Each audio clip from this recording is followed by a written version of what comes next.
তো সর্বশেষ পয়গাম হচ্ছে এইটা, যারা মানুষকে হত্যা করে, মানুষকে হত্যা করার মিশন হাতে নিয়েছে, যারা দেশপ্রেমিক ইমানদার মুসলমানদেরকে হত্যা করার মিশন নিয়েছে, আমরা বলবো যারা আল্লাহর রাহে জীবন দিতে পারে, যারা জান্নাতকে সামনে রেখে শাহাদাতের তামান্না নিয়ে সামনে অগ্রসর হয়, তাদেরকে মরণের ভয় দেখিয়ে কোনো লাভ নাই। পৃথিবীর মধ্যে ইতিহাস তালাশ করেন, পৃথিবীর ইতিহাসগুলো তালাশ করলে দেখা যায় একমাত্র যুবকদের মাধ্যমে, একমাত্র যুবকদের মাধ্যমে আল্লাহ তাআলা ইসলামকে চমকায় দিয়েছেন। সুবহানাল্লাহ বলেন। ভাইরা আমার, বলতেছিলাম আল্লাহ তাআলা কোথাও মানুষদের সম্মানিত বলেছেন যে আমি মানুষকে সম্মানিত করে পৃথিবীতে প্রেরণ করেছি। কোথাও আল্লাহ তাআলা বলেছেন লাকাদ খালাকনাল ইনসানা ফি আহসানি তাকওয়িম। একটু জোরে বলেন আল্লাহু আকবার। এই জায়গাতে আল্লাহ তাআলা বলেছেন পৃথিবীর যত কিছু, যত সৃষ্টিজীব আমি দুনিয়াতে প্রেরণ করেছি, পৃথিবীর সকল সৃষ্টিজীবের মধ্যে একমাত্র আমি মানুষকে সুন্দর আকৃতি দিয়া, সুন্দর চেহারা দিয়া, সুন্দর আকৃতি দিয়া, সুন্দর অবয়ব দিয়া দুনিয়াতে প্রেরণ করেছি। কারণ মানুষ পৃথিবীর মধ্যে একমাত্র সৌন্দর্য বর্ধিত ওলা মানুষ, আর এই মানুষের সাথে অন্য কোন জাতের তুলনা হয় না।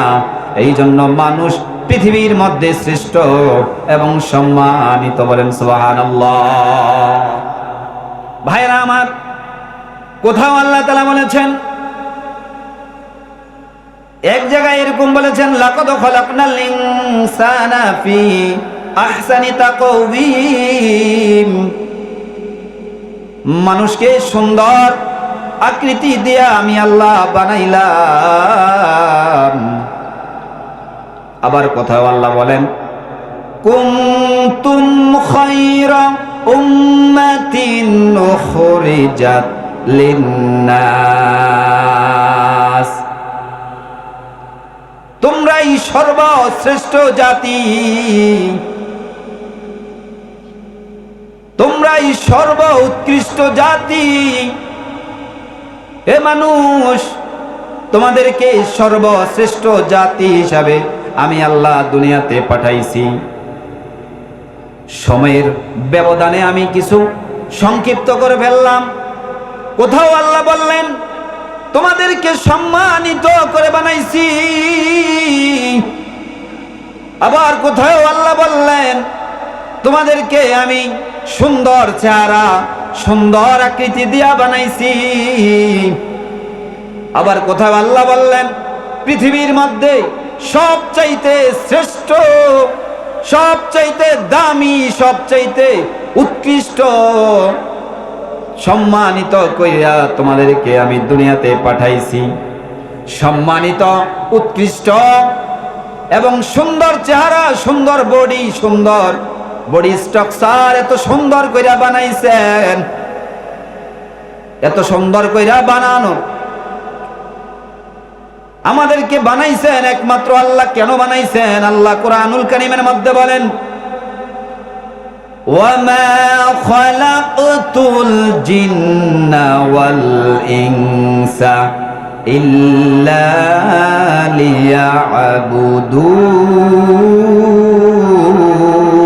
লিয়াবুদুন। আল্লাহ রাব্বুল আলামিন বলেন মানুষ এবং জিন জাতিকে আমি একমাত্র আমার ইবাদতের জন্য সৃষ্টি করেছি, অন্য কিছুর জন্য নয়। অন্য আয়াতে আল্লাহ রাব্বুল আলামিন বলেন ওয়া আনি'বুদুনি হাযা সিরাতুম মুস্তাকিম। আল্লাহ রাব্বুল আলামিন বলেন ওয়া আনি'বুদুনি, তোমরা আমার ইবাদত বندگی করো। ইবাদত বندگির পথ, নামাজের পথ, রোজার পথ, হজ, নবীজির সুন্নাহ, আলেমদের পথ অনুসরণ। নবীজি যেভাবে বলছেন ওয়ারিসুল আম্বিয়া, যেইভাবে চলতে বলেছেন ওই পথটাকে আল্লাহ রাব্বুল আলামিন বলেন হাযা সিরাত। এই যে নামাজের পথ, উলামায়ে কেরামের পথ, এটা হচ্ছে হাযা সিরাতুম মুস্তাকিম, সরল সঠিক, সিরাতে মুস্তাকিম, সরল সঠিক পথ, ইবাদতের পথ। তো আল্লাহ তাআলা সম্মানিত করেছেন, শ্রেষ্ঠ জাতি হিসাবে বানাইছেন। আবার আল্লাহ তাআলা সুন্দর অবয়ব, সুন্দর চেহারা দিয়ে দুনিয়াতে পাঠাইলেন। আবার দুনিয়াতে পাঠানোর আগে আল্লাহ তাআলা ফেরেশতাদেরকে মজমা করে ডাকলেন, ও ফেরেশতারা এখানে আসো। সব ফেরেশতার মজমা হইল। আল্লাহ তাআলা একটা দাবি পেশ করলেন, বললেন আমি দুনিয়াতে আদম পাঠাইতে চাই, মানুষ পাঠাইতে চাই, তোমরা কি বলো? জমিনের মধ্যে খলিফা পাঠাতে চাই, তোমরা কি বলো? আল্লাহ কারো কাছে পরামর্শ নেওয়ার প্রয়োজন হবে না, হয় না। তারপরে আল্লাহ বললেন জমিনের মধ্যে আমি ফেরেশতা, ও ফেরেশতারা জমিনের মধ্যে আমি প্রতিনিধি পাঠাতে চাই, খলিফা পাঠাতে চাই, মানুষ পাঠাইতে চাই, বা আমি আদম পাঠাইতে চাই। وَإِذْ قَالَ رَبُّكَ لِلْمَلَائِكَةِ إِنِّي جَاعِلٌ فِي الْأَرْضِ خَلِيفَةً। এই কথা বলার পর ফেরেশতারা আল্লাহকে বলো, আল্লাহ কোন জাতি দুনিয়াতে পাঠাইবেন? যেই জাতি পাঠাইলে মারামারি করবে, কাটাকাটি করবে। এই আপনি যেই সুন্দর আকৃতি দিয়ে তাদেরকে পাঠাবেন, সম্মানিত করে পাঠাইবেন, শ্রেষ্ঠ জাতি হিসাবে তাদেরকে পাঠাইবেন। ওই শ্রেষ্ঠ সম্মানিত সুন্দর আকলাকলা দেশপ্রেমিক হাদিকে গুলি করে মেরে ফেলবে, তারা মারামারি করবে, কাটাকাটি করবে, তাদেরকে পাঠানোর কোনো দরকার নাই। ফেরেশতারা আল্লাহকে বলল, আল্লাহ এই জাতি পাঠিয়ে লাভ নাই, এরা দুনিয়াতে মারামারি কাটাকাটি করবে, রাহাজানি করবে। তারা বলবে আয় আল্লাহ তাদেরকে পাঠানোর কোনো প্রয়োজন নাই। নাহনু নুসাব্বিহু বিহামদিকা ওয়া নুকদ্দিসু লাক। আল্লাহ আমরাই তো আপনার পবিত্রতা ঘোষণা করি, আমরাই তো আপনার ইবাদত বন্দেগী করি, আমরাই তো আপনার গুণকীর্তন করি, আমরাই তো আপনার পবিত্রতা ঘোষণা করি, এদেরকে পাঠানোর কোনো প্রয়োজন নাই। আল্লাহ একটা কথা বলে তাদেরকে স্টপ করে দিলেন। একটা কথা বলে, ক্বালা ইন্নী আ'লামু মা লা তা'লামুন। আল্লাহ রাব্বুল আলামিন বললেন, ইন্নী আ'লামু মা লা তা'লামুন, আমি যা জানি তোমরা তা জানো না। আমার বান্দাদেরকে আমি দুনিয়াতে পাঠাবো, পাঠানোর পর আমার বান্দারা ইবাদত বন্দেগী করবে, ইবাদত বন্দেগী কইরা তারা আমাকে খুশি করবে, খুশি করার পর আমি আল্লাহ খুশি হইয়া তাদেরকে জান্নাত দান করব। বলেন সুবহানাল্লাহ। এতক্ষণ আলোচনার আমার ভূমিকার মূল সার নির্যাস হলো এইটা, মূল পয়েন্ট হলো এইটা। আল্লাহ তাআলা দুনিয়াতে পাঠানোর আগে ফেরেশতাদেরকে যখন বললেন আমি আদম পাঠাবো, মানুষ পাঠাবো, ফেরেশতারা নিষেধ করলেন, আল্লাহ পাঠায়েন না। আবার এই আল্লাহ তাআলা বললেন আমি তাদেরকে সম্মানিত করে পাঠাইছি, আমি শ্রেষ্ঠ জাতি হিসাবে তাদেরকে পাঠাইছি। শ্রেষ্ঠ জাতি হিসাবে পাঠানোর পর এই লোকগুলাকে আবার সুন্দর আকৃতি, সুন্দর চেহারা দিয়া আমি দুনিয়াতে পাঠাইছি। এত সুন্দর করে পাঠাইয়া এই জাতি যদি মারামারি করে, কাটাকাটি করে, তাহলে এই জাতির ব্যাপারে আল্লাহ তাআলার কোরআনে কি নির্দেশিকা আছে, এই বিষয় নিয়ে আজকে মূল আলোচনা। যেই জাতির এত সুন্দর করে পাঠাইছেন, এত সম্মানিত করেছেন, এত সুন্দর করে পাঠাইয়া শ্রেষ্ঠত্ব দান করিয়া যেই জাতিকে ফেরেশতাদের সাথে কথা বলতে গিয়া ফেরেশতারা নিষেধ করলো, আল্লাহ ফেরেশতাদের কাউন্টার দিয়া বললেন, ও ফেরেশতারা, আমি যা জানি তোমরা তা জানো না। এখন আমার কাজ হচ্ছে দুনিয়াতে আমি আদম পাঠাবো, প্রতিনিধি পাঠাবো। ওই প্রতিনিধিরা দুনিয়াতে ইবাদত বন্দেগী করবে। ওই আদম যদি দুনিয়াতে মারামারি করে, হানাহানি করে, একজনের মাথায় গুলি করে হত্যা করা হয়, তাদের ব্যাপারে কি নির্দেশিকা কোরআনে আছে, এই বিষয়ে আজকের আলোচনা। এই আলোচনা দরকার আছে না নাই? ভাইরা আমার, অল্প সময়ের মধ্যে অনেকগুলা কথা বলতে হবে। আল্লাহ রাব্বুল আলামিন কোরআনুল কারীমের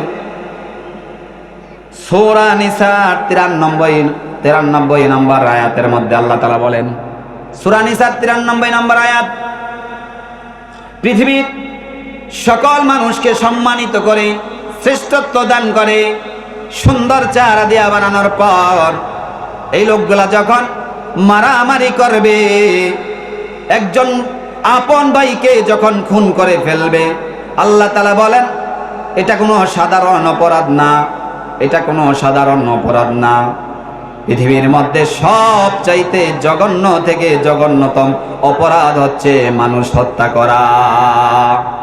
পৃথিবীর মধ্যে সবচাইতে জঘন্য থেকে জঘন্যতম অপরাধ হচ্ছে আমার আরেকটা মানবতার দিক থেকে আরেকটা ভাইকে হত্যা করা। এটা হচ্ছে পৃথিবীর মধ্যে সবচাইতে নিকৃষ্টতম থেকে নিকৃষ্টতম পাপ। এই পাপ আমরা করি কি করি না? কথা বলে না ভাই? এক বোতল পানির দাম 20 টাকা। কয় টাকা ভাই? একটু কথা বলেন তো, কয় টাকা? কিনতে পাওয়া যায় না? এক বোতল পানি ক্রয় করতে 20 টাকা লাগে। একজন মানুষকে হত্যা করতে 20 টাকার প্রয়োজন হয় না। কথার মধ্যে মাত্র একটু বেশ কম হয়েছে, ওই ভাইকে শুট করে শেষ করে দিয়েছে। হয়েছে কি হয় না এরকম? তাহলে এক বোতল পানির মূল্য আছে। যেই রক্ত আল্লাহ তাআলা 3.5 হাত বডির মধ্যে দিয়েছেন, এই রক্ত শুধু প্রতি শিরায় উপশিরায় আল্লাহর তসবিহ গণবে। ওই রক্ত যদি আপনি বিনা কারণে প্রবাহিত করেন, আপনি পৃথিবীর শ্রেষ্ঠ গাদ্দার, পৃথিবীর শ্রেষ্ঠ জাহান্নামের কীট। কথা বলেন ঠিক কিনা? ভাইরা আমার, এই বিষয় নিয়ে আলোচনা। সূরা নিসা 93 নম্বর আয়াত, وَمَن يَقْتُلْ مُؤْمِنًا مُتَعَمِّدًا فَجَزَاؤُهُ جَهَنَّمُ خَالِدًا فِيهَا وَغَضِبَ اللَّهُ عَلَيْهِ وَلَعَنَهُ وَأَعَدَّ لَهُ عَذَابًا عَظِيمًا। সূরা নিসা 93 নম্বর আয়াতে স্পষ্ট ভাষায় আল্লাহ তাআলা বলতেছেন, আর যে ব্যক্তি স্বেচ্ছায় কোনো মুমিনকে হত্যা করে, তার শাস্তি হবে সরাসরি জাহান্নাম। কোনো যদি অপর মুসলিমকে কেউ এইভাবে হত্যা করে ফেলে, তার শাস্তি হবে জাহান্নাম। জাহান্নাম ছাড়া তার কোনো উপায় নাই। এবং যেই জাহান্নামে তাকে দিবে, আল্লাহ রাব্বুল আলামিন বলেন খালিদান ফিহা, ওই জাহান্নামে সে চিরকাল থাকবে। চিরকাল কেন থাকবে আমি আপনারা হাদিসের মাধ্যমে বুঝাবো ইনশাআল্লাহ। যদি মানুষকে এভাবেই হত্যা করে ফেলে, আল্লাহ বলেন তার ঠিকানা হবে জাহান্নাম। শুধু তাই নয়, ওই জাহান্নামের মধ্যে সে চিরকাল থাকবে। আল্লাহ তাআলা প্রতিনিয়ত ওই ব্যক্তির উপর ক্ষুব্ধ হন এবং তার উপর আল্লাহ তাআলার লানত এবং তার জন্য মহাশাস্তি অপেক্ষা করছে। এই আয়াতের মধ্যে সূরা নিসার 93 নম্বর আয়াতের মধ্যে আল্লাহ কথা বলেছেন। এবার দেখেন রাসূলুল্লাহ সাল্লাল্লাহু আলাইহি ওয়াসাল্লামের হাদিসের মধ্যে কি বলা হয়েছে। বুখারী মুসলিমের রওয়ায়াত, আল কাবাইরুল ইশরাকু বিল্লাহ ওয়া উকুকুল ওয়ালিদাইন ওয়া কতলুন নাফসি ওয়া শাহাদাতুজ যুর। এই হাদিসের মধ্যে রাসূলুল্লাহ সাল্লাল্লাহু আলাইহি ওয়াসাল্লাম বলছেন, আল কাবাইর, কবিরা গুনাহ। কবিরা গুনাহ কি?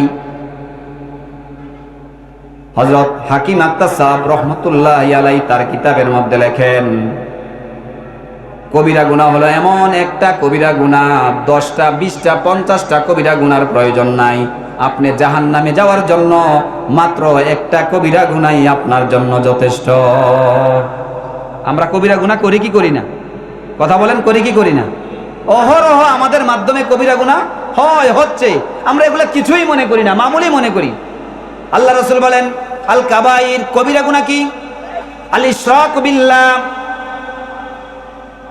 আল্লাহ তাআলার সাথে শিরিক করা, আল্লাহ তাআলার সাথে কাউকে অংশীদার বানানো। সবচেয়ে বড় কবিরা গুনাহ হলো আল্লাহর সাথে অন্য কাউকে অংশীদার বানানো। অর্থাৎ স্রষ্টা, খালেক মানে স্রষ্টা, আর আমরা হলো মাখলুক, আমরা সৃষ্টিজীব। সৃষ্টিজীবের সাথে খালেকের কোনো তুলনা হয় না। আমরা বলে ফেলি, এই গার্মেন্টসে যদি আমার চাকরি না হইতো আমি না খাইয়া মরতাম, আমার ছেলে যদি আমার টাকা না দিত আমি না খাইয়া মরতাম, আমার যদি এই বিপদে তুমি সহযোগিতা না করতা আমি না খাইয়া মরতাম। এটা এক ধরনের শিরিক। না খাইয়া মরবা না, আল্লাহ তাআলা কুরআনুল কারীমের মধ্যে 12 পারার শুরুতে বলেন, ওয়ামা মিন দাব্বাতিন ফিল আরদি ইল্লা আলাল্লাহি রিজকুহা। জমিনের মধ্যে এমন কোন প্রাণী নাই যেই প্রাণীর রিজিকের দায়িত্ব আল্লাহ তাআলার হাতে নাই। সুবহানাল্লাহ বলেন। জমিনের মধ্যে যত প্রাণী আছে সকল প্রাণীর রিজিকের দায়িত্ব কার হাতে? আল্লাহ তাআলার হাতে। ইবেন তাফসিরে মাজহারির মধ্যে আসছে, মানুষকে সৃষ্টির 5000 বছর আগে আল্লাহ তাআলা মানুষের রিজিকের ব্যবস্থা করে দেন। সুবহানাল্লাহ বলেন। ভাইরা আমার, আল কাবাইর, কবিরা গুনাহ কি? আল ইশরাক বিল্লাহ, আল্লাহ তাআলার সাথে শিরিক করা। ওয়া উকুকুল ওয়ালিদাইন, মাতা পিতার অবাধ্য হওয়া। ওয়া কতলুন নাফসি, তৃতীয় নাম্বার হচ্ছে মানুষকে হত্যা করা। কতলুন নাফস, নফসকে হত্যা করা, মানুষকে হত্যা করা।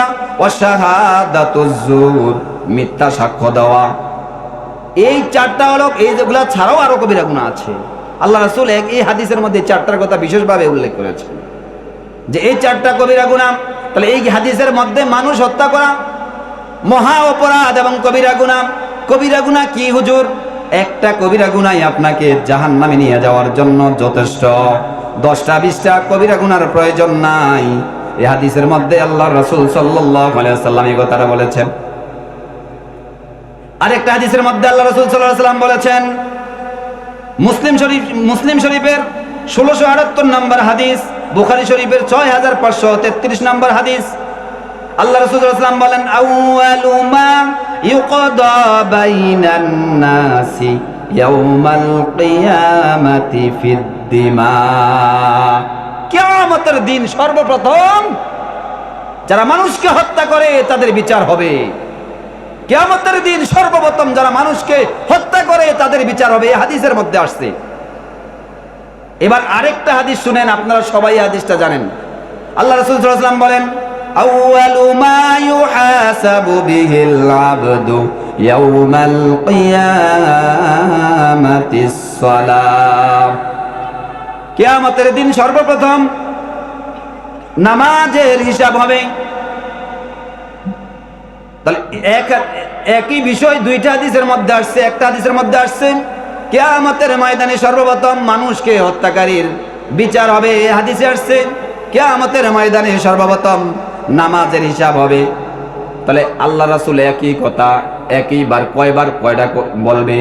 কিয়ামতের দিন সর্বপ্রথম মানুষ হত্যার বিচার হবে, আবার কিয়ামতের দিন সর্বপ্রথম নামাজের হিসাব হবে। এমন কথা বইলেই কিন্তু ফাউল সরকার কিন্তু এখন জেলখানায় আছে। কইছে আল্লাহর কি? আল্লাহর মুখ না? হ্যাঁ, কম না, নিষেধ। আচ্ছা, বললাম না এটা। মানে এই ধরনের কথা বলতে গিয়া উনি এখন আছে জেলখানাতে। কেন? আল্লাহ রাসূল এক হাদিসে বলছে কিয়ামতের দিন নামাজের হিসাব হবে, আর এক হাদিসে বলছে যে মানুষ হত্যাকারীর বিচার হবে। তাহলে এটা কেমনে? অর্থাৎ ইবাদতের ক্ষেত্রে যদি আল্লাহ তাআলা কাউকে সামনে দাঁড় করায়, তাহলে ইবাদতের ক্ষেত্রে সর্বপ্রথম নামাজের হিসাব আল্লাহ তাআলা নেবেন। আর মানুষ হত্যার কথা যেটা বলছেন কিয়ামতের ময়দানে সর্বপ্রথম হবে, অর্থাৎ মানবাধিকারের দিক থেকে যদি আল্লাহ বিচার শুরু করেন, সর্বপ্রথম যারা মানুষকে হত্যা করে তাদের বিচার আল্লাহ তাআলা করবেন। এই দুইটা হাদিস আর আমার পঠিত কোরআন আয়াত আমি শেষ করতে পারি নাই, আলোচনা শেষ করার জন্য বলেছে। এত সংক্রান্ত আলোচনার মাধ্যমে আমি একটা জিনিস বুঝাইতে চাইলাম যে আপনি মানুষকে হত্যা করা পৃথিবীর মধ্যে সবচাইতে জঘন্য থেকে জঘন্য অপরাধ, মানুষকে হত্যা করা। এই জন্য যারা মানুষকে হত্যা করে তারা কুফরি, সিবাবুল মুসলিমি ফুসুকুন ওয়া কিতালুহু কুফরুন। মানুষকে গালি দেওয়া আল্লাহকে অবাধ্যতার সমান, আর মানুষকে এরকম ভাবে সিবাবুল মুসলিমি ফুসুকুন ওয়া কিতালুহু, আর মানুষকে হত্যা করা কুফরি, সে কাফের হয়ে যায়। যে কাফের সে জাহান্নামে যাবে। কথা বলেন ঠিক কিনা? তো সর্বশেষ পয়গাম হচ্ছে এইটা, যারা মানুষকে হত্যা করে, মানুষকে হত্যা করার মিশন হাতে নিয়েছে, যারা দেশপ্রেমিক ইমানদার মুসলমানদেরকে হত্যা করার মিশন নিয়েছে, আমরা বলবো যারা আল্লাহর রাহে জীবন দিতে পারে, যারা জান্নাতকে সামনে রেখে শাহাদাতের তামান্না নিয়ে সামনে অগ্রসর হয়, তাদেরকে মরণের ভয় দেখিয়ে কোনো লাভ নাই।